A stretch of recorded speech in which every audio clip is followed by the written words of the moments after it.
We live in poverty. Well, at least most of us.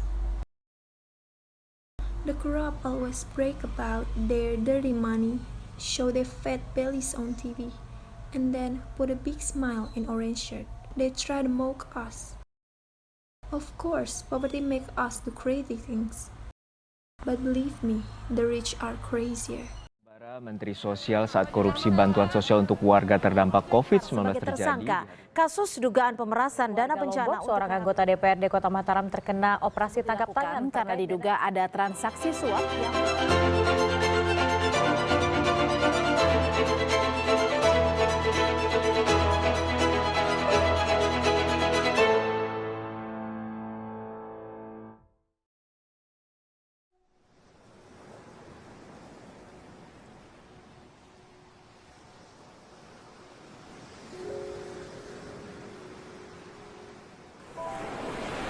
Power tends to corrupt.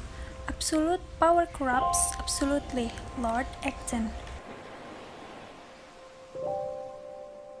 Indonesia is a big and proud nation, rich with resources, culture, diversity, and many things to be proud of. But that richness only there to be snatched from our own hands, ironically by our own people.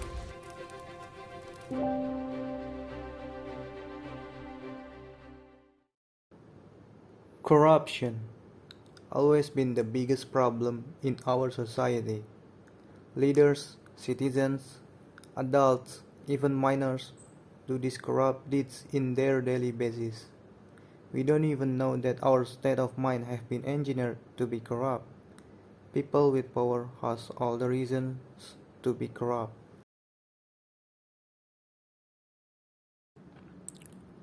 The funny thing is that we have a death penalty for those people.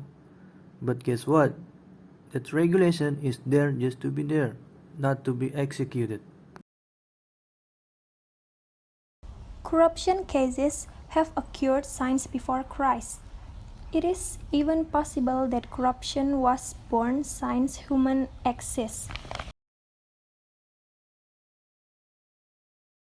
In the history of law enforcement on corruption in Indonesia, there were 5 cases of corruption committed when the state or part of the region was in disaster situation. The first was the case that happened to Binahati Benedictus BH, who was the former regent of Nias, North Sumatra. In 2011, he was involved in corruption case in the Nias Tsunami Disaster Relief Fund. With the alleged value of the money he stole was 3.7 billion rupiah. Binahati Benedictus BH was eventually sentenced to 8 years in prison by the panel of judges. But after entering the Supreme Court appeal, Binahati's prison sentence became 5 years imprisonment, 4 months imprisonment, and a fine of 200 million rupiah. The second is Muhir, who was a member of the Mataram DPRD, who was caught by the Mataram Kejari OTT due to the case of extortion from natural disasters. Muhir extortion case originated from a project fund of 4.2 billion rupiah, which was budgeted for the repair of elementary and junior high school buildings affected by the earthquake in Mataram. In the end, Muhir was sentenced by the judge of the Mataram Corruption Court with 2 years in prison and fine of 50 million rupiah. The third one is corruption committed by 4 PUPR officials who were caught by the OTT for allegedly committing bribery for a drinking water supply system development project, where previously the SPAM construction project was hit by a disaster in Donggala, Palu. The perpetrators were eventually sentenced to prison by the panel of judges. The fourth one is corruption rehabilitation of mosques in West Nusa Tenggara, the Ministry of the Religion of the Republic of Indonesia, through the proposal of the West Nusa Tenggara Ministry of Religion Regional Office, to disburse 6 billion rupiah from the state budget for assistance to rehabilitate mosques that were affected by the earthquake in West Nusa Tenggara. However, there were reports from the community that the process of disbursing the mosque reconstruction funds was slow, so that the police carried on an investigation. Finally, 3 suspects were identified who were ASN from the West Nusa Tenggara Regional Office of the Ministry of Religion. The panel of judges at the Mataram Corruption District Court sentenced Ha Silmi to 4 years in prison.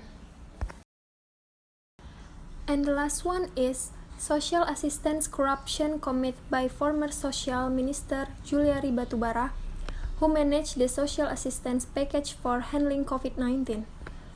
He is suspected of having received a bribe for the social assistance package handling COVID-19 worth 1.195 billion rupiah, related to the appointment of a social assistance provider.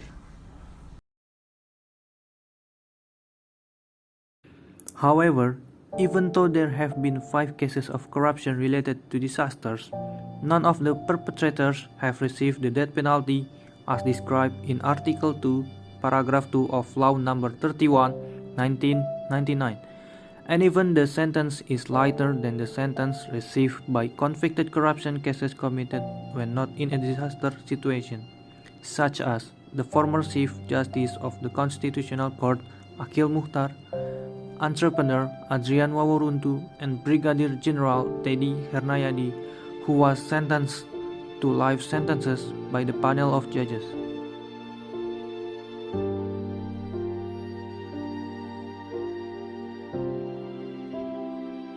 Suparji Ahmad, who is a legal observer from the University of Azhar, Indonesia, explained that the execution of corruptors had not yet been carried out because the sentence was not the main punishment in the criminal code, but was still carried out selectively. Thus, whether or not the death sentence falls is in the hands of the judge. Although the criminal act of corruption when in a disaster situation is considered cruel and inhuman, the death penalty for convicted corruption cases has received many rejections. The rejections was followed by various reasons, such as there was no correlation between the application of the death penalty and the prevention and deterrent effect in eradicating criminal acts of corruption, as explained by the chairman of the National Human Rights Commission, Ahmad Taufan Damani.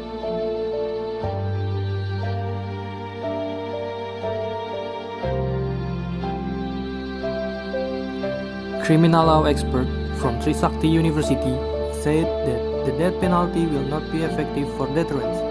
The evidence is that the death penalty for drugs doesn't reduce the perpetrators, and he also believes that the proper punishment for corruptors is to take all of their assets, because that way it will make the perpetrators of corruption more deterrent than the death penalty.